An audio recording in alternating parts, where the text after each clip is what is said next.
You talk about happiness in your book, and you share 3 secrets to happiness. And you can share all 3, or you can send the audience to your book and share 1 or 2.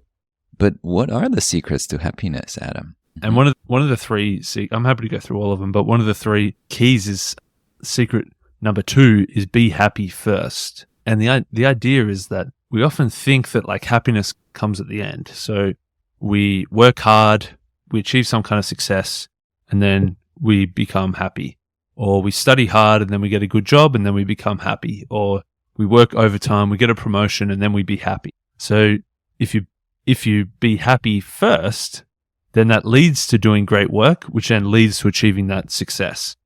So rather than going, great work, big success, happiness, you go happiness leads to great work, which leads to big success. I love that one.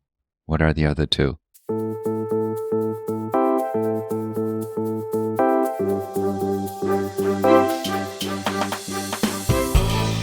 Welcome to Talking Billions. We talk about big ideas, big inspirations, big topics. We take on the hardest subject of all, money, how to make it, save it, keep it. But our conversations lead us to an even bigger question, what it means to live a rich life beyond money. My guests share their practices, principles, and evergreen wisdom. I'm your host, Bogumil Baranowski, author, TEDx speaker, investor, and a founding partner of Sicard Associates, a boutique investment firm founded in New York City. Join me on this quest to unearth the wisdom of the ages. Hello, dear listener. If you're listening to this, it means that I decided to release 2 episodes per week for a period of time. In June, I had a record number of recordings. I recorded within 2 weeks as many conversations as I've recorded in the previous 4 or 5 months. And I decided to speed up the releases, and that's why you're getting 2 episodes per week. Enjoy, save them, cherish them, and when I catch up eventually with my queue, we'll go back to weekly releases. Thank you so much. If you're curious to hear more, don't forget to subscribe to my Substack. It's a treasure trove of articles, podcast episodes, and exclusive bonus content. A simple search with my name and you're in. Now, a heartfelt thank you for the wave of appreciation for my recent book, Crisis Investing. It's packed with 100 pandemic-era essays that are both a reflection of the times and timeless in their wisdom. The book's warm reception has led it to grace the top position in Amazon's new releases. If you haven't yet indulged, I cordially invite you to explore its pages. And if it speaks to you, do consider leaving a cherished review on Amazon and Goodreads. Now with that, let's get started with our episode. I'm delighted to bring you today's guest, the insightful Adam Ashton. If you have a thirst for knowledge, you're in for a treat. Adam is one half of the amazing team behind What You Will Learn, Australia's top book podcast. Alongside Adam Jones, they've captivated millions with over 400 episodes discussing the books they've read. They've also penned 2 bestsellers, with the second titled Attitude. You'll find links in the notes. My introduction to Adam's podcast was during a peaceful drive in Panama. The engaging talks about books were a perfect match for my love of reading. I listened to episode after episode and found myself adding books to my reading list. Eager to chat about books, I reached out, and to my joy, Adam Ashton agreed to join us today. With a diverse background in physiotherapy, economics, finance, and digital marketing, Adam turned to books to seek answers to life's questions.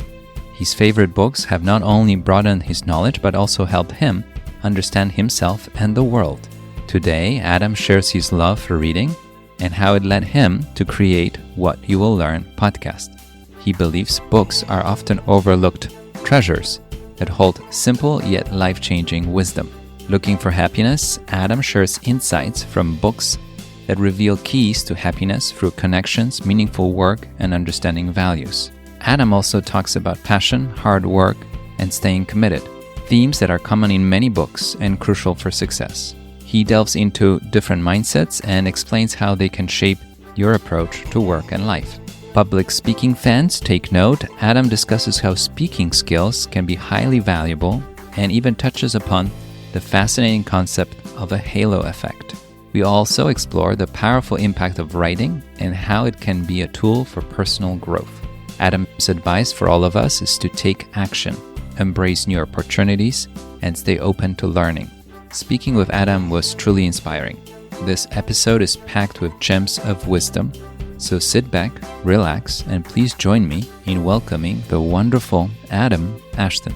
All right. Hi, Adam. Hello. How are you? Fantastic. I'm loving your podcast platform. I thought after 7 years of podcasts, I'd seen it all, but this is a new one for me, and I think it's a winner. Thank you. That's very kind of you, coming from you. And you guys have such a hit in the podcasting world. And it's evening for you. It's morning for me. And I think it's as far as we can be on this small planet of ours. Just about the exact opposite. But the cool thing about podcasting is that there are no boundaries and limits. You can pick up the microphone and talk to somebody elsewhere, somewhere at the other end of the world. And then I see listeners around the globe, and I'm blown away. I think there are like 80 or 90 countries listening to my podcast. Wow. And I'd love to hear from those people. So it's really cool to see. But listen, crazy, isn't it? To think about. Isn't it? I was just telling you. Like all those 80 or 90 different types of people in one room.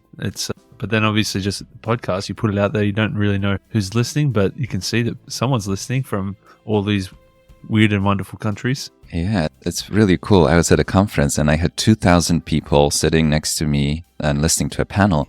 And I was thinking 2,000 people in a room, that's a lot of people. And the podcast audience can be in millions. Can you think about it? Like talking to so many people at the same time. It's pretty remarkable. And that's what you guys are doing with your podcast, and I'll ask you about it in a second, and 2 great books. But before that, if you don't mind, I like to start my conversations and talk about childhood and upbringing, and you have some stories to share. Tell me more about how you ended up on this path to reading, learning, sharing, and hosting Australia's #1 book podcast called What You Will Learn. So you spent 3 years in Papua New Guinea in a different school environment and so much more. Share as much as you want. Yeah, so I suppose I had a bit of a got to taste a whole bunch of different things in my upbringing. I was originally, both my dad's parents and my mom's parents were both farmers.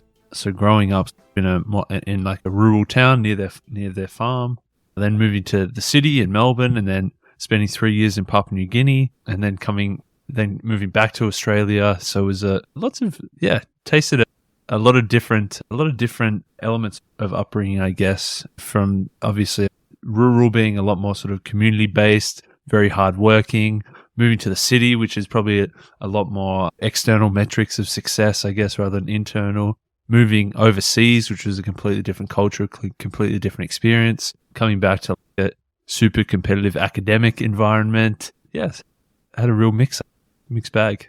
And at some point you started picking up books, and you have a whole collection that I can see behind you. Yeah, absolutely. We were saying before we started recording, probably almost too many now. I almost got to start culling, I think, because I'm probably moving house at some point in the next 12 months, and I'm dreading packing all these books up and then unpacking them again. I might have to pay someone to move those, I reckon. It's too many. They're heavy. And you added one more book to your collection because of one of the episodes of my podcast. Absolutely. Is that true? The 12-week year. It's not a new book, but it's new to me, having only just recently heard about it. So I picked it up and I look forward to checking it out. That was a great interview you did. Thank you. Yeah, it's a great concept, great idea of just doing more in a shorter period of time. Tell me more about your podcast. 350 books, 400 books, 6 years, 300 episodes. How did it all come about? That's a massive project that you guys started. Yeah, it was the middle of 2016. So we must be coming up to our 7th anniversary sometime soon. We just started really 7 years ago with the plan was myself, Adam Ashton, and my co-host Adam. We'd known each other for a few years. We tried a couple of projects together. And we both loved reading. We both loved listening to podcasts. We thought, what else can we try to do next? We'll try and make a podcast of our own. We start reading a book and sharing the biggest lessons that we took from that book. And we said back in, June 2016, let's do 10 episodes and see how it goes. And then, I suppose after 6 or 7 episodes, we just said, let's just keep going. 7 years in, who knows? And we could be done after 7 years. We could keep going indefinitely. I don't know. There's no real endpoint to it. But it looks like you guys are having fun, and it's a real joy to listen to you to talk about books. And I told you that I ended up picking up quite a few books because of your podcast. So you're making a difference. It's dangerous. So your second book is already a bestseller, and it's not even out, and we're talking mid-May. It's coming out very soon. But before we talk about the second book, what's your first book called? And I'm not going to say it. You say it. And the shit they never taught you. All right, I'll let you repeat it. The shit they never taught you. And how did this book come about? So we started with kind of the idea of, there's a movie, Limitless, that had Bradley Cooper in it. It was a story of a bloke who was a bit of an ordinary sort of a bloke. He was not much of a hotshot or anything, a bit of a loser. He got dumped by his girlfriend. He wasn't sleeping well. He was a bit of an alcoholic or close to. And then through this weird series of events, he gets hold of this drug, NZT47. When he pops this pill, like just something like changes inside of him. He says, I was blind, but now I see. He gets home to his apartment and he cleans everything up, chucks out all the rubbish, tidies up the house. With this new superpower that he's got, he starts playing the stock market, makes a whole bunch of money. He goes from this lazy bum to this supercharged genius. He could see what needed to be done, exactly how to do it. And so we're like, what is it? Unfortunately, we probably can't get our hands on a drug exactly like that. But we found similar drugs that we were coming across every single week, and that was the books that we were reading. They could show us new ways of doing things, new ideas to make small or big changes in our lives that could really take us from the loser bum on the couch to doing a little bit better in life. Yeah, pretty remarkable. There's a quote in your book that I really like. There are so many. But this one I'll share with you. Books are the most undervalued commodity on the planet. I love that. But you have to tell me more. I think books are so cheap compared to the value that they give. If that's what we're talking about, if you're valuing commodities, what's the price? What do you get out of it? What's the potential future earnings out of that? On a specific sense, for $25, you could buy a book on negotiation and you could get a $5,000 pay rise and it pays for itself instantly.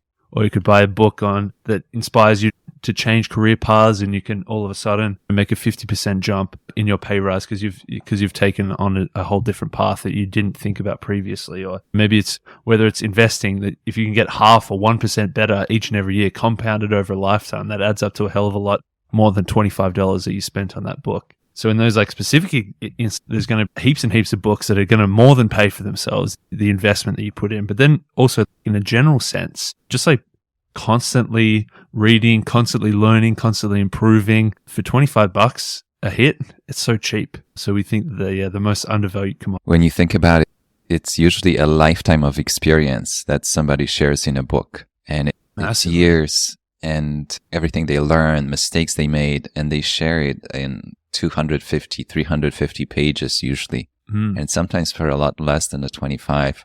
That's it. And it's remarkable that you get to pretty much sit down with somebody, an expert in any field you want, and have their full attention for absolutely. a couple of hours and just hear them out and take away something that can change your life. So the return on investment, limitless, just like the story that you just shared. That's pretty remarkable. So there's another golden nugget in your book that I have to share with you. You write, have you ever learned something so simple yet so profound it made you think, why the hell didn't someone tell me this earlier? So for me, I was going to school and studying economics and political science and business, but I couldn't really see how I can use it in the real world. I wasn't really sure where it's going to take me.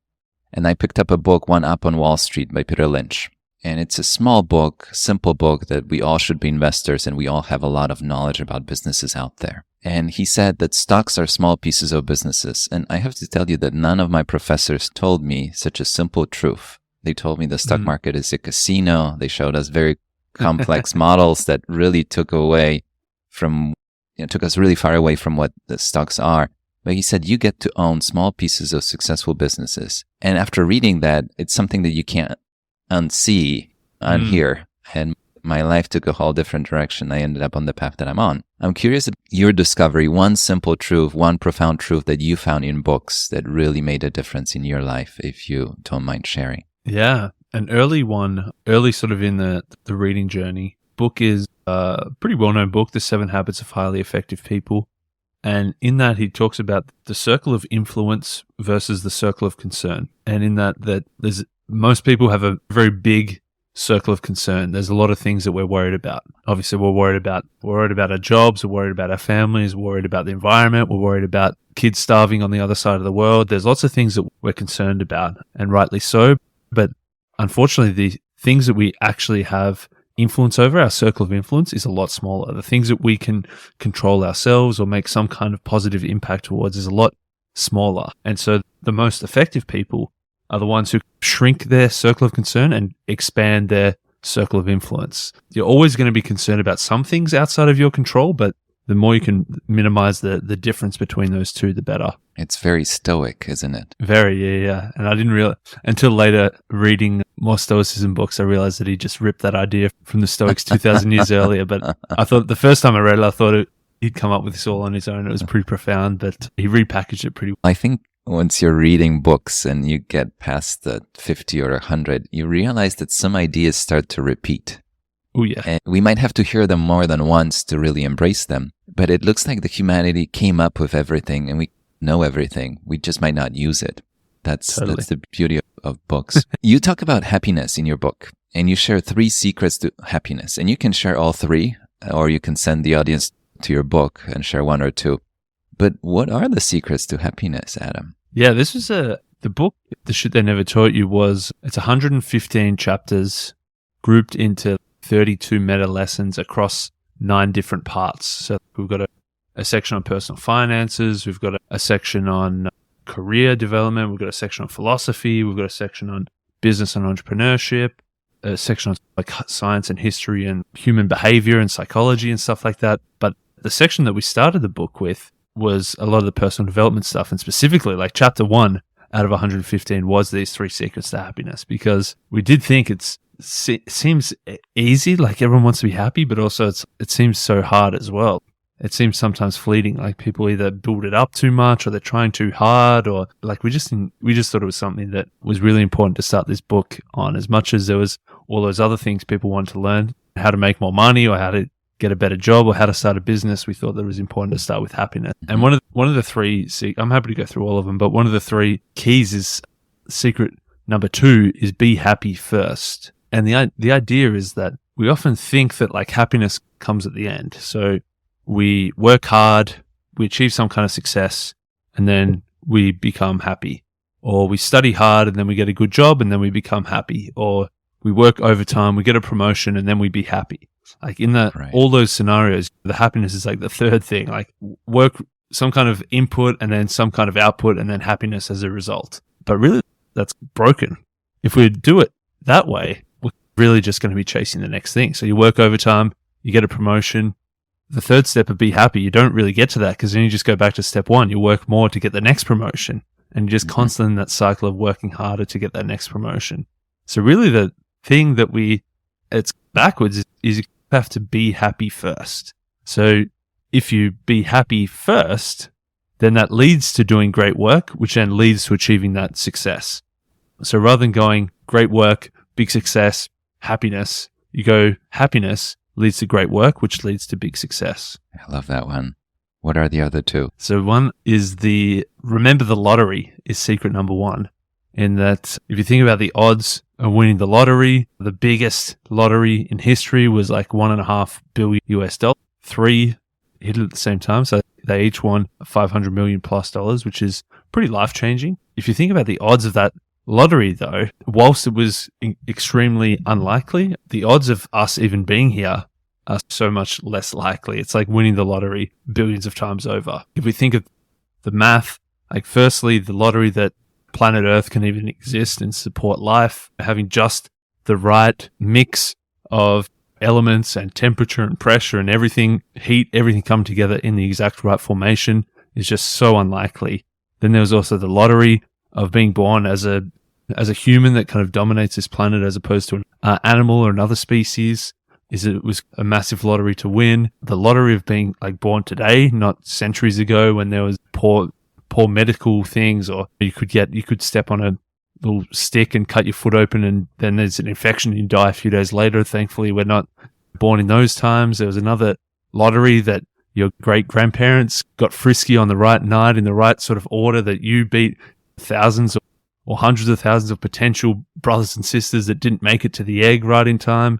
If you think about all these different lotteries that we've won just to get here, like the odds are ridiculously small. So putting that into perspective, just realizing like how unlikely it is for any of us individually to be here is a pretty good reason to be happy, I'd say. And then the other one is the third bucket. In that, say, everybody's got 168 hours in a week, 24 hours, 7 days. We say roughly we're going to try to sleep for a third of that, 8 hours, 7 nights a week. As a new father, probably maybe a bit less than that, but we'll strive for a third. And then if you think about a third is probably work. If you're working a 40-hour week, plus you got maybe you're traveling back and forth, or you got to shower and get ready, or like we'll round it up to another 56 hours just to have a nice, neat third of our time, which means we've got a third left over. There's a third bucket.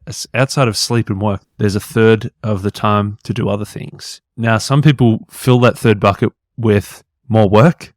Some people work more than 40 hours a week. Some people work really hard and they're filling up that third bucket. But there's a choice as well to not do that. You could choose to take up a hobby during that third of the time. You could choose to spend that with friends or family. You could choose to group all those hours together and have a holiday with that third bucket if you structure your time. That you got to think about not just like the work that you're doing in terms of dollars per year, but also kind of like per hour. There are some professions that objectively make less per year. One profession might be making 120,000 per year and another makes 60,000 per year. But if you have to work 3 times as long to get that, if you think about dollars per hour, it probably heads in a different direction.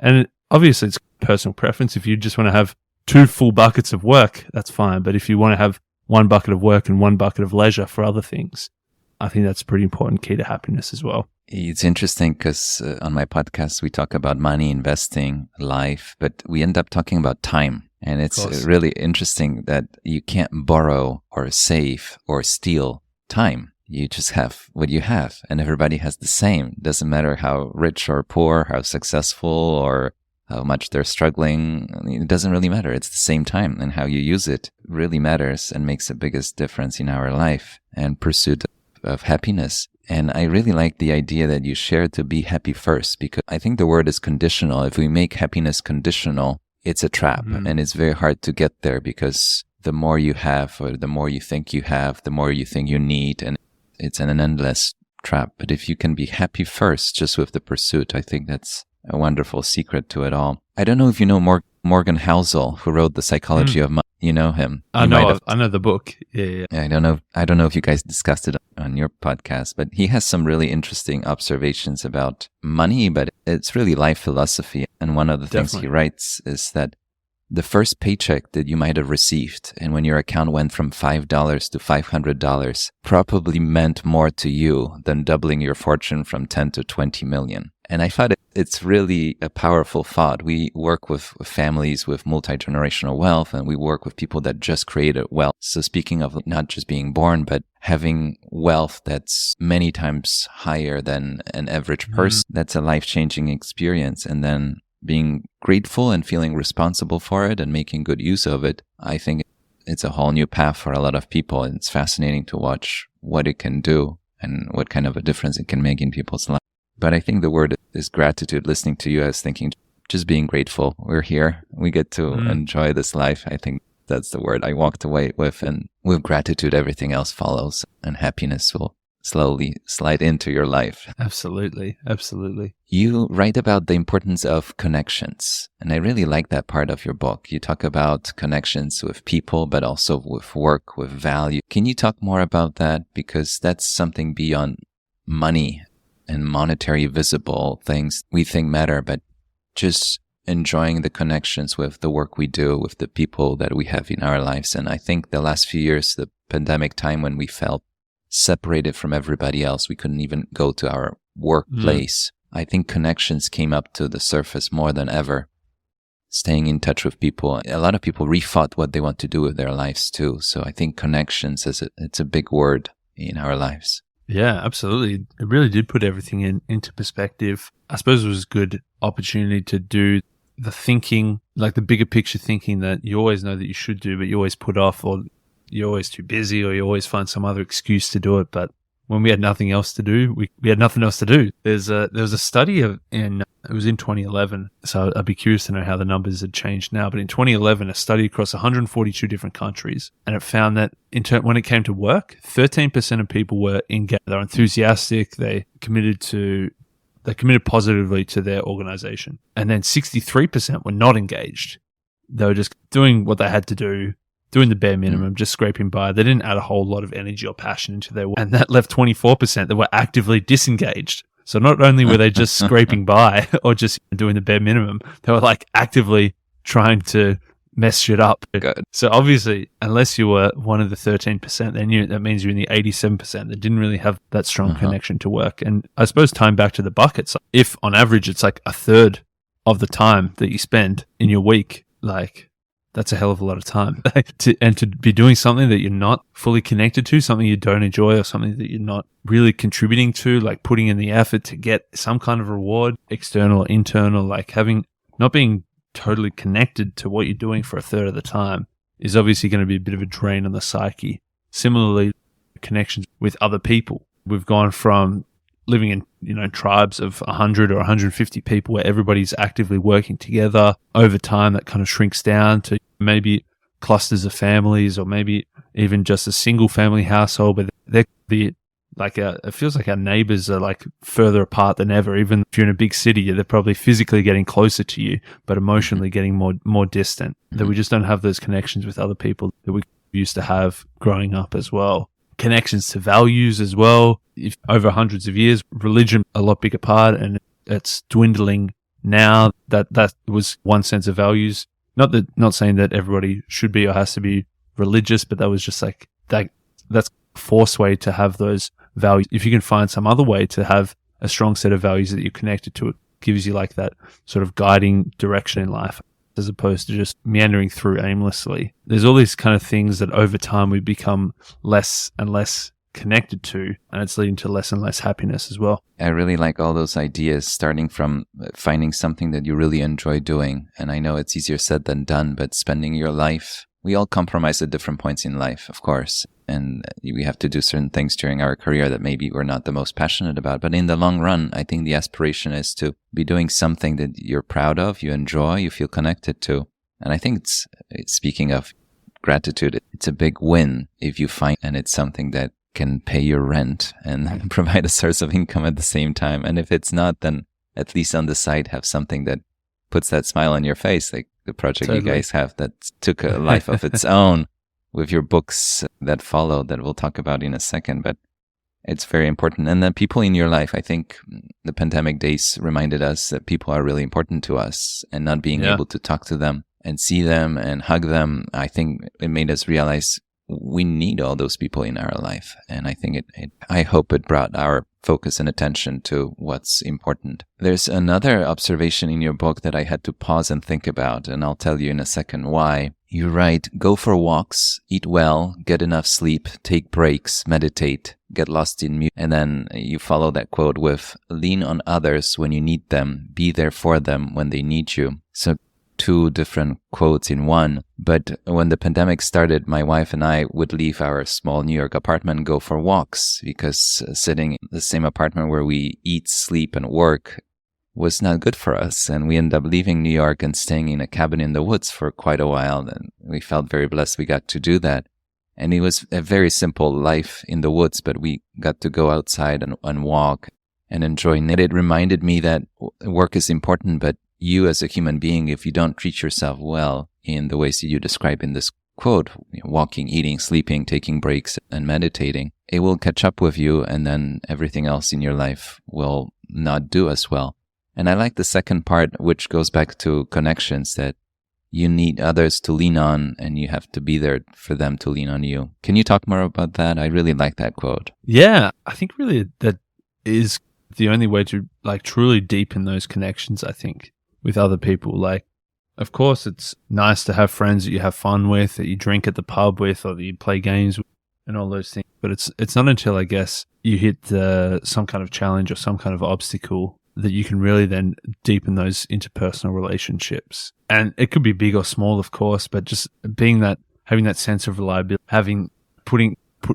make yourself a little bit vulnerable, putting yourself out there a little bit, asking for help is often a pretty hard thing to do. But then for the other person to reciprocate, or for you to be the reciprocator, I guess, to need, whether it's some kind of tangible action or whether it's just literally somewhere to rest on emotionally or just a friendly listening ear, are all pretty important things to deepen those relationships. What about those walks and what you eat and how you sleep? Where did this come from and why it's important? Yeah, I suppose it's just those little things that physically seem like they don't mean a whole lot in the bigger picture. Like, it seems like, why would you go for a 15-minute walk when you could do 15 minutes of extra work to build your business or to grow your income or whatever it is? But if you don't do that 15-minute walk, all of a sudden you probably may not be able to do that 15-minute walk because it can creep up. And you just, those small things, small little tiny habits every single day is going to contribute to obviously a much healthier lifestyle. It's going to give you better energy that you can reinvest back into your work later. If you get to the point of the health not being your focus, very suddenly it may be your number one focus. It may be the only thing that you have to worry about. All of a sudden, if you have some kind of major health incident, everything else is going to fall away, of course, and that's going to be your only focus to try and get that better. So if you can proactively preempt that by doing some of these simple things, small things every single day, over the long run, you're going to be much better for it. I had a rest expert, Alex, who shared with me that in those times when we walk away from the desk or from the work or whatever we're actually occupied with, those times our mind has a chance to catch up, and that's where the inspiration comes from. And obviously we need rest to function properly. But he wrote a whole book about it, and I don't know if you're familiar with one of the episodes we discussed it, but I found it's really key, not in any profession, not just investing, but I think in life in general, to appreciate those moments. And even the 15 minutes walking over. I remember as a kid having problems with some math exercises, and when I walked away, went to the park and I came back, my brain had a chance to come up with yet another way to tackle it. And I think those lessons are as relevant later on when the problems are much bigger than some math exercise when you're 12. Totally. Sometimes it's just like we're so tensed, right? Like the brain is so clenched and tense, and if you're like too narrow focused and working on this one specific thing, can't see anything else. But as soon as you can release that a little bit, some extra ideas might float in the side that unlocks what you were trying to solve in the first place. Maybe as powerful as that limitless pill that you were selling us at the beginning of the show. That's it. There's a big theme in your book, and in your book and in your podcast, you talk about passion, perseverance, grit. And in my mind, when I think of people that accomplish something and people that are still trying to accomplish something, this ability to keep on showing up. And sometimes it's not easy because the success still feels so far away. Can you talk about that perseverance, passion, grit? And many of your books that you discuss bring it up. And in your own book, you have a whole chapter about it. Absolutely, yeah. There's a lot of things that we want to do and achieve. The big things, they're all going to take time. Unfortunately, fortunately, it's not something that everybody could do, because if everyone could do it, it wouldn't be so valuable to be one of the rare few that can do it. But of course, that means it's going to be tough to do, to set out to create a podcast and to have dozens or hundreds of episodes. It takes a hell of a lot of work. That's why there's a term called pod fade. A lot of podcasts get to 6 or 7 episodes and then head to the podcast graveyard, because it is bloody hard work. So it's going to take a lot of those things, the mixture of passion and perseverance to get through the tough time and keep pushing through to get to the other side where you have got that podcast of hundreds of episodes. Or writing a book, you can't really write it in a day. It's probably going to take weeks or months, or in some cases years. And there's going to be many times throughout the journey where you want to throw in the towel and say, no, this is too hard, I give up. So it does take a lot of that mixture of passion and perseverance to stick to it, to get to the other side of actually having achieved it. They're probably smaller things, but over the longer term as well, if you think of a 50-year career, it's going to take a hell of a lot to keep the day-to-day stuff of pushing through, of having to convince someone of your ideas or having to do things that you don't necessarily agree with, you need to do in anyway. But then the longer term of setting strategies and visions and like constantly building and growing in your career, like all these things are going to take a lot of this cocktail mix of this passion, this perseverance, and this grit. I like that you describe podcasting, because I think the better the product, the less visible the work, right? If it's the quality is good, the conversation flows, you don't see the hours it took to prepare for the conversation, right? You don't see the time it took to produce the episode. And I think it applies to all the work. And I'm thinking of a policeman. The less crime there is, the less there is to complain about, the better work is being done. But right? So the better the work, the less it's visible. And That's I think so true. It's right. It's very. I like that because a dodgy policeman, there's going to be a lot of crime, isn't there? Right. And then you feel like, there's no crime in the city. It must be so easy to be a policeman, but it's really the opposite, isn't it? Do we even need one? Exactly. That's a funny thing. And with investing, it's the same. That if the client is not losing sleep over the investments, then you feel like, do we even need help? Exactly. Well, you're not losing sleep because somebody is doing the work. Exactly.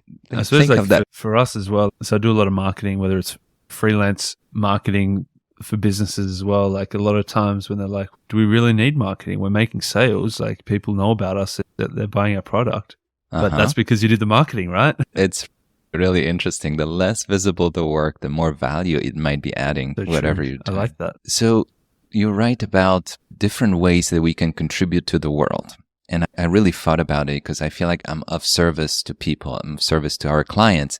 And you talk about two mindsets. One is the passion mindset, and the other one is what you call craftsman. The passion mindset, you focus on what the world can offer you, and craftsman mindset, focus on what you can offer to the world. Can you talk about that? I really paused and thought about it really hard because we say follow your passion and you expect the world to give something back.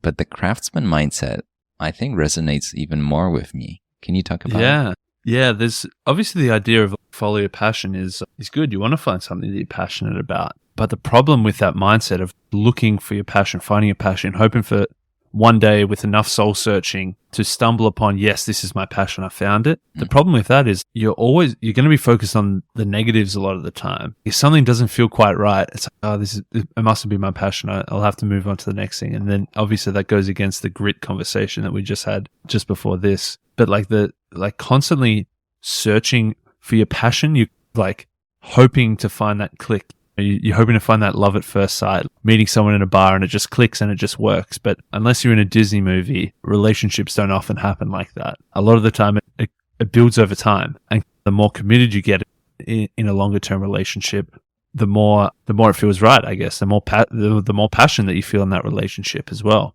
So if you think about that from a work or a side hobby type of sense, you're probably not going to get the Disney love at first sight click moment of, oh, fantastic, I just found my passion. The opposite approach is that the craftsman mindset, which is kind of like working really hard, trying to contribute something, trying to do something, and passion kind of builds over time. Passion is like a result of being good at something. Often when you are good at something, you enjoy it more. When you suck at something, you don't enjoy it. And of course, whenever you do anything new, you're going to suck at it.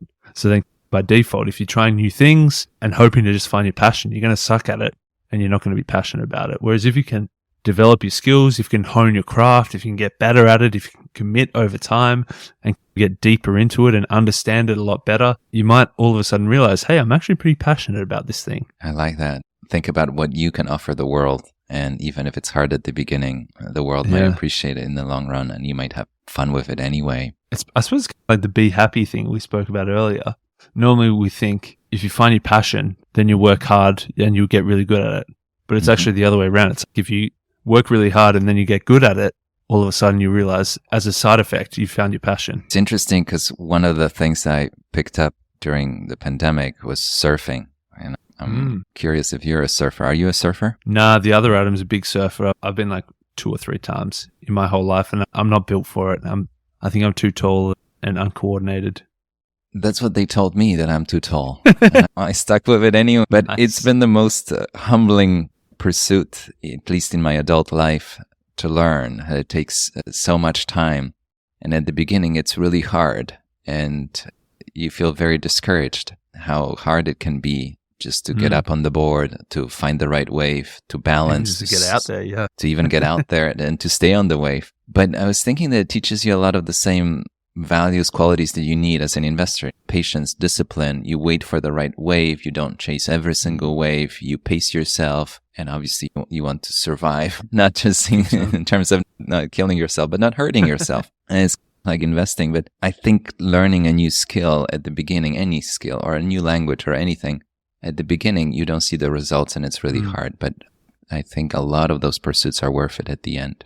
And speaking of, I want to talk about public speaking, because you mentioned that it's one of the most valuable skills. I think you call it even the highest leverage skill you could learn. You get the benefit of what is known as the halo effect. When you see someone good at public speaking, you assume they must be good at a lot of other things too. And there's something about seeing somebody on stage sharing their experience, sharing their wisdom, and we immediately think we look up to them. But going up there and doing it ourselves, I've done it a few times and it's a work in progress. I keep learning. I did Toastmasters and I gave a TEDx, and each time it's work. But I'm curious about your perspective, and it looks like we all should get better at public speaking. Yeah, it's something that is super transferable across really all domains. Whatever skills like you've already got that you're already good at, if you can add public speaking on top of that, all of a sudden you get to the top of your field. Like if you think about, I'm trying to think of an example of someone that stereotypically wouldn't need public speaking. Say if you think like a software coder that stereotypically they're in the dark dungeon just coding all through the night, and you might think that they don't have to really deal with anybody. But if you think about the most senior software coders, they're not really coding software so much as managing other coders. And in order to do that, you're obviously going to need to have that element of public speaking in there as well. I think that it's the confidence, because it's so scary to have to stand up in front of a group. The confidence it brings to get good at that is going to then permeate across everything else that you do. And that idea of the halo effect, that if we see someone who's good at public speaking, it's something that is pretty rare, that we just think, if they're good at this, they must be good at a whole bunch of other things. They must be really good at getting their reports in on time. They must be a really good friend. They must be really good at playing footy. Like whatever it is, it like permeates as like the one thing that you see the metaphorical halo on top of someone who's speaking in public really confidently, really charismatically, and you automatically just assign to them some other aura of greatness. So it's something that you may as well harness for yourself as well. And at the same time, for some reason, to most of us, it's one of the scariest things we can do. I believe that Jerry Seinfeld, the comedian, joked that people would rather be in the coffin than give a eulogy. That's right.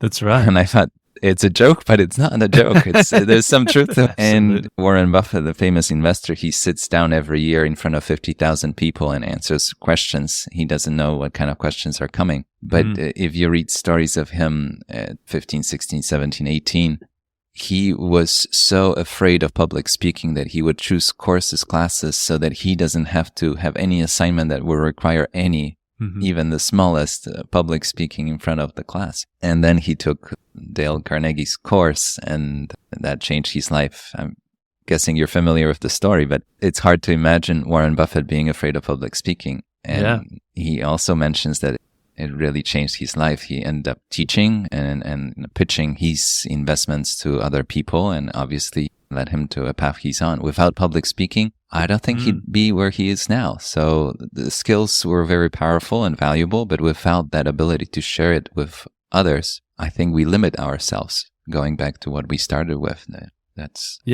you may not have a specific reason right now. Your job may not demand it, or your business may not demand it. Whatever you're doing, like right now, you may not have an instant need to be really good at public speaking, but down the track, you almost certainly will. And it's going to be a lot easier to learn it now when you don't need it, as opposed to when the time comes when you do need it and it's too late. I was part of Toastmasters in New York for a while, and then they elected me to a board of one of those branches that they had in New York. And it was a wonderful experience meeting people from all kinds of fields, but also the exposure of speaking in front of a group every single week was a great experience. And I think it's like any skill. Like when you're working your muscle, if you don't use it, you lose it.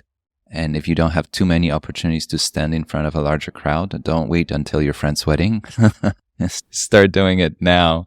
Totally. And it can come in handy both in social settings, events, but also in a professional setting, and people might notice you, and it can open some doors that you never thought about before. I'd like to talk about lifestyle. And you mention lifestyle design, and you talk about the new rich in your book, and you describe the new rich, and you can mention which book this comes from. So the new rich are those who abandon the deferred life plan of waiting until retirement before doing the things they want to do. And what we talked about briefly before, that most people believe that their most important currency is money. But you mentioned how it's worth putting emphasis on time versus money. Can you talk more about it? It's a whole new school of thought, and I'm guessing you're going to talk about Tim Ferriss. Absolutely, yeah. The 4-hour work week, Tim Ferriss really brought that idea of lifestyle design to the zeitgeist. That the traditional path, I guess, is you work, you retire. But the problem is when you retire, however old you are, you're probably less physically able to do the things that you always wanted to do anyway. Whether you can't travel as far, or you can't do the more physical things you wanted to do, or there's obviously going to be limits. Whereas Tim Ferriss had the idea of you should take mini retirements scattered throughout. Like rather than having 60 years of work and then 30 years of retirement, you can scatter those 30 years out intermittently throughout, whether it's a couple of months off here or there, or taking a 1 or 2 year sabbatical in time to be able to do those things the bucket list things that by the time you're getting close to kicking the bucket, you may not be able to do. There's another newer book, Die with Zero. Have you checked out that one? It's on my list. I like the title. Yeah, so it's like a similar idea. He talks about the metaphor of I think it's an Aesop's fable, the ant and the grasshopper, that the ant is spending all summer working hard to build up his pile of ant supplies. The grasshopper is spending all summer just jumping around, dancing, singing. And then when winter hits, the poor old grasshopper, I think he's in trouble because his mate, the ant, is hoarding all his food that he's prepared for the winter. So I guess the intended message of that is like, it's better to be the ant than the grasshopper, because when winter comes, you want to have those supplies. You want to be prepared. But the author of Die with Zero is saying the ant's got a boring life. Like he didn't enjoy summer at all. He was just working the whole time. Like you need to have a bit of a mix of both. Of course, you need to be prepared for winter, but you also need to have some fun during summer. So that's the idea as well of not just like saving, working, and then you get to the end and you've got so much money that you can't even spend it all. It's the idea of if the whole point of saving that money is to enjoy the money that you've got right at the end, you should make some plans to, of course, take the ant path of being prepared for the time when you're no longer working, but also a bit of grasshopper in terms of having some fun along the way as well. I had Carl Honoré, who wrote The Praise of Slowness, and we talked about time and basically the inability to save time. So you can save $100 when you're in your 20s. It can grow to more, and you can spend that $100 multiple of that in your 80s. But you can't save a year of your 20s and then spend that year of your 20s in your 80s. I'm paraphrasing and extrapolating what we talked about, but that's how I look at it. So we think that time is money, money is time. It is, and it's not, because the year of your 20s, when you can go backpacking through Thailand, you won't probably do it in your 80s. You could, but it won't be the same experience. So I think having the right pace in life and enjoying the things that make sense at different points in time matters as much as thinking about the long term. So be an ant sometimes, be a grasshopper when it makes more sense. I think I think you'll enjoy Die with Zero. I'm seeing a bit of a trend, obviously, in a lot of the conversations you're having, but maybe he's preaching to the choir. Maybe you already know it all, but I think there's some really good ideas in that book as well that was released after we did our books. And we'll have to get it in future somehow, because there's some really good ideas in there. But good ideas are worth hearing many times over. That's how I look at it. So I'm definitely picking it up and reading. That's the problem with your podcast. The more I listen to it, the more books I have to read. We're the same, because every book we read references 2 or 3 other great books. And so the list just grows exponentially. And you want to go to the source. You want to. That's right. We're the original. The more we read, the more we buy new books. Exactly. I have a few more questions for you, but one that I really want to ask you is something that you mentioned about this. I see it as starting small, but let me read the quote and you tell me what you thought of when you wrote it. Once you have something, it's easier to get more of it. If you don't have much of something, you're going to struggle to get ahead. The rich get richer, the poor get poorer. But it's not just money that I'm thinking about. And in investing, we say that you have to start saving, you have to start investing, and the best time to start was 20 years ago, and the second best time is now, which is a Chinese proverb, but it's as true whenever it came about as it is now. And I think there's something about it that just starting even very small matter. Tell me more what was behind that quote. I found it really eye-opening. refreshing, and it made me pause. Yeah, obviously, in a money sense, in order to invest, you need to have those savings. And in order to have those savings, then at some point you need to spend less than you want. But it's also then being able to do that once is good, but being able to do that repeatedly is obviously going to be a lot better. So once you've done it once, it's going to be easier to do it. So that's the idea of once you start saving and get a bit of a system or a habit in place, it's going to be easier to keep saving compared to the person who's always just spending exactly what they earn and can never really get their nose in front. But then, as you say, that kind of applies to all sorts of other things as well, whether that's time, finding, I'm too busy, I don't have time to exercise. But if you can book out one afternoon, a Thursday afternoon, you go for a swim, or even on a Sunday morning, you do a short jog or whatever it is. If you can find that time once, and then you can start to then, I guess, again, save that time or invest that time in physical exercise to get better at your time management as well. And I'm sure we could think of many more applications or examples of this where just like starting small can really unlock something big. It's like building the snowball as it goes down the hill. It always starts as something really small before it compounds into something a lot bigger. I'm thinking of habits, and James Clear obviously is one of the big experts in the area. But if you want to include something in your life, we always want to do it quick. We want to lose weight in 5 days. We want to learn a language in 7 weeks. Carl Honoré even jokes that people want to slow down fast. They want to have a quick plan how to slow down their life. And people actually ask him, how do I do it fast? And he says the whole idea is to go slower. But I think it's really interesting about including a new habit in your life. And sometimes it pays to make it as easy as possible. What's a sustainable level, right? So reading a page a day. But at least you open a book, or learning 5 new words in a language you want to be able to speak, right? So flipping it on its head, instead of doing it in 5 days or 7 weeks, thinking of what's the smallest amount of progress I can make each day. And that's the biggest lesson for me in terms of any book that I read about habits, including James Clear's book. What's the smallest progress? And it goes back to saving and investing. What's the smallest amount that you can part with? Let it sit every month. Even if it's $10, at least you created a habit. So no matter how small it is, you have somewhere to start. That's why this quote really resonated with me. I want to talk about writing, and you have another great quote in your book. Your book is so dense, and I had to slow down and go and think about, you guys are saying something really powerful here. You have a quote that says, writing was one of the most critical developments in our history. The ideas of previous generations could now be communicated to all those that come after their death. Knowledge is power, and our knowledge has grown exponentially as we've increased our ability to learn from history's lessons. You remember that quote? I do now. Yeah. But you guys wrote one book. Then you wrote a second book, and I'm curious to hear about the second book.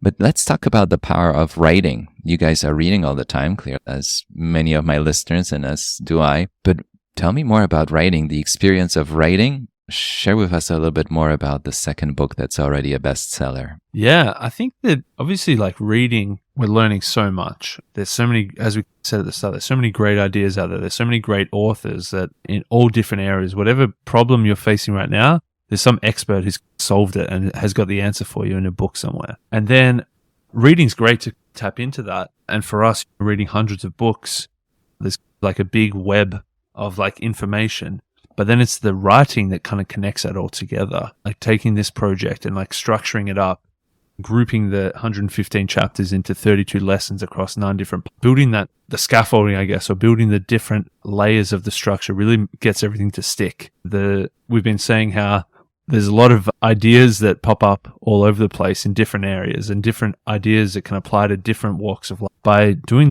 the writing, bringing them all together, thinking deeply about them all, really takes the knowledge that's in our brain somewhere and really makes it stick. It's like the bricks and the mortar, like a whole bunch of bricks stacked together can topple over pretty easily, but by connecting them with that mortar, that's going to make a nice solid foundation. And yeah, sorry, go on. No, I'm curious to hear about the second book.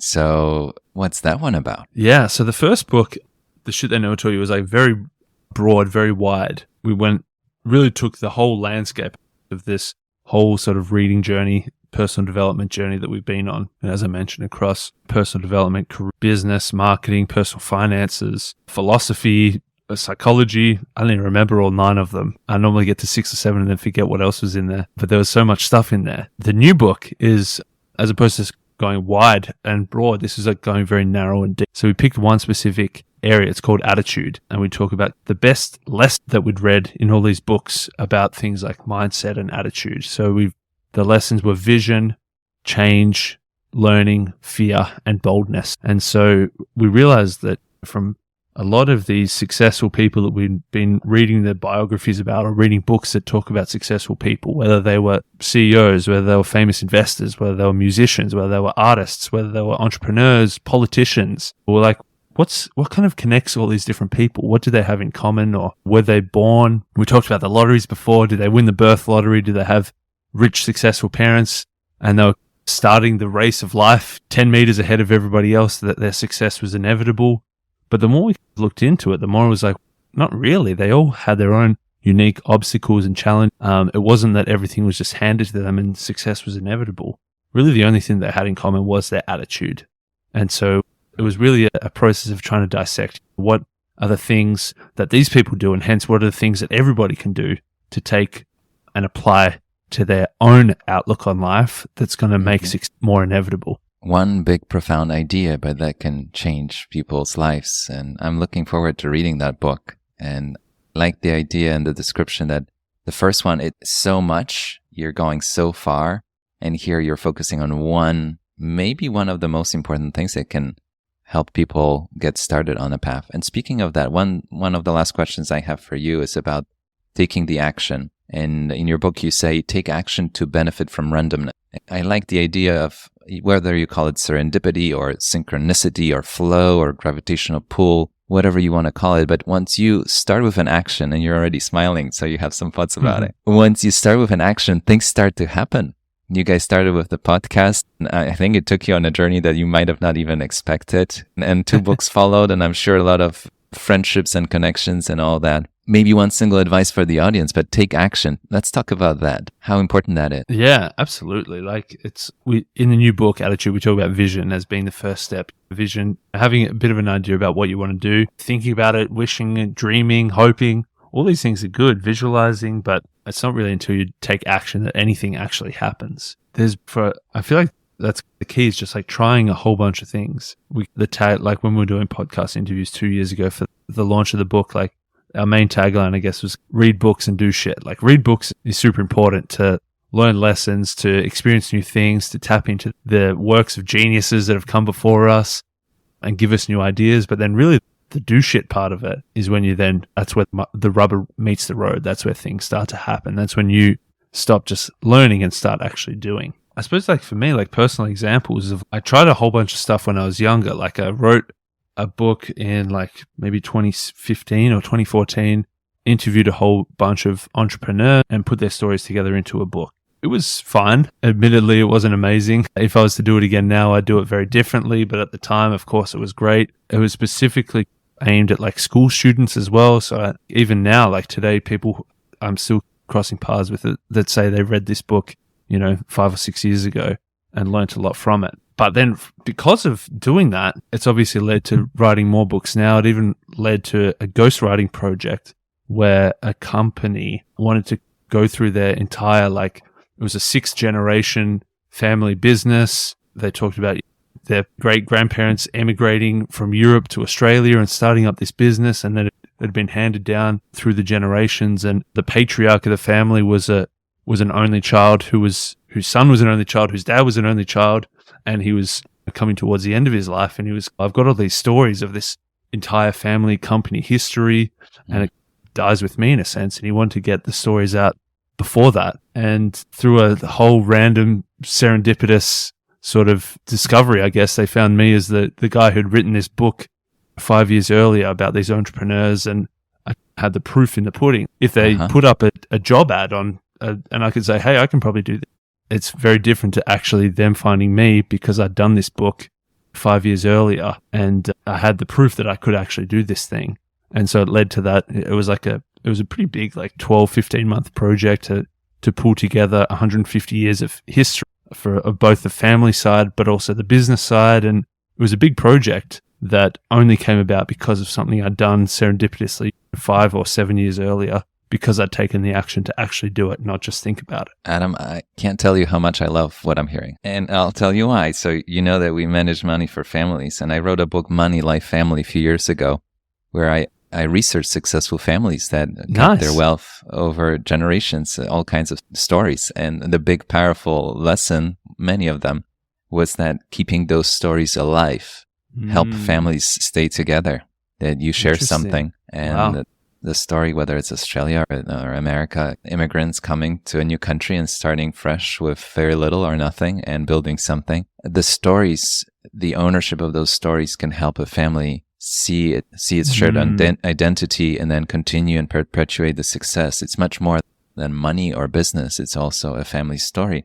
So you've done an incredible service to this family that you help them record it and share it for the benefit of the future. Yeah, future generations. Somebody might be reading what you helped them 200 years from now and tear up and think about it. So you left the mark, and it's beautiful. I love it. I think probably then the important bit about that taking action, like I didn't write the book 5 years earlier with the intention of then getting a paid job 5 years later. You can't really plan for it like that. You got to take the action now and then be open to the randomness and the serendipity that may come down the track. The secret sauce here, and you talk about it, you write about it too, is I would call it to give people a chance to find you.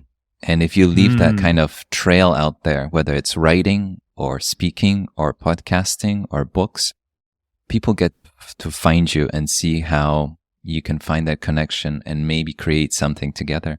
And I think it puts us in a very vulnerable place. You and I talking about some topics today and that hit close to home, and then some of them are very intimate. It puts us in a very vulnerable position, but somebody listening might get inspired and reach out to either of the two of us. And it can lead to a moment of synchronicity of some sort where somebody could see and, oh, Adam has written a book like this. See, this is a story I didn't know before we got talking, and you never know where this will take you. Adam, I could keep you here all night, but I have one last question, and then you can go to bed, and I can get started with my day, since we have I think 13-hour time difference. But I want to ask you about your definition of success. And is it a journey? Is it a destination? How do you know you're on the right track? I'm very curious where you'll take this question. Yeah, it was a good challenge, and I'm glad that you sent me through a couple of days ago so I could think about it, because I'm sure on the fly I'd give a poor answer, but I'm sure even in the days and weeks and months ahead, my answer will change many times. The best thing I could come up with right now in terms of a definition of success, I think, is being able to have the control to choose. And I don't know if I feel like I can still workshop that a little bit, but it probably ties together a lot of the things that we've spoken about so far. Like, in order to get the control, you need to have done the work. You need to have built up some kind of career capital through the grit, the hard work, the passion, the perseverance, to have got yourself to a point where you're like established in whatever it is you do, whether it's financially, in terms of your reputation, whatever it is, having that there. Because having that capital control then allows you to choose your path, to go for that third bucket, go for those connections, as opposed to the lifestyle design as well. Like, all these things that we've spoken about seems to be tying together at the end here. For me, I think the thing is like getting the control to be able to choose, working hard to get yourself to a position where then you can then choose the option or the lifestyle that you want. Would you call it freedom? Yeah, I think so. Yeah. Freedom to choose. Absolutely. Yeah, I can relate to that. And it's the ingredients to it are, it's both money, Absolutely.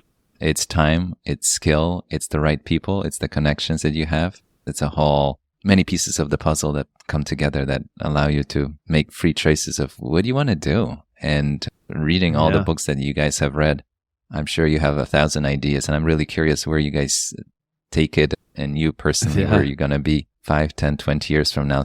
I hope I get to keep track of you and keep up with your new endeavors. But congrats on the podcast, congrats on the first book, and congrats on Attitude, the last book. It's coming out, I think by the time this episode airs, it will be live on Amazon, everywhere else. So wonderful books, wonderful podcast. Adam, thank you so much for today. It was such a treat talking to you and learning more from you. So thank you again. Same to you. I'm glad we're able to connect. I'm glad we're able to have this nice conversation, and I'm sure it won't be the last either. No, I'll have you back again and we'll talk some more. But for today, Thank you again. Have a good night's sleep. Thank you. You were listening to Talking Billions. We talk about big ideas, big inspirations, big topics. We take on the hardest subject of all, money. But our conversations lead us to an even bigger question: what it means to live a rich life beyond money. If you enjoyed the show, please take a moment and follow, subscribe, rate, and share with friends and family. We rely on word of mouth to promote the show. One click for you means the world to us. Thank you. Until next time, your host, Bogumil Baranowski. The content of this podcast is for general informational purposes only, and so are the opinions of members of Seacard Associates, a registered investment advisor, and guests of the show. This podcast does not constitute a recommendation to buy or sell any specific security or financial instruments, or provide investment advice or service. Past performance is not indicative of future results. More information on Seacard Associates is available in its Form ADV disclosure documents available at advisorinfo.sec.gov.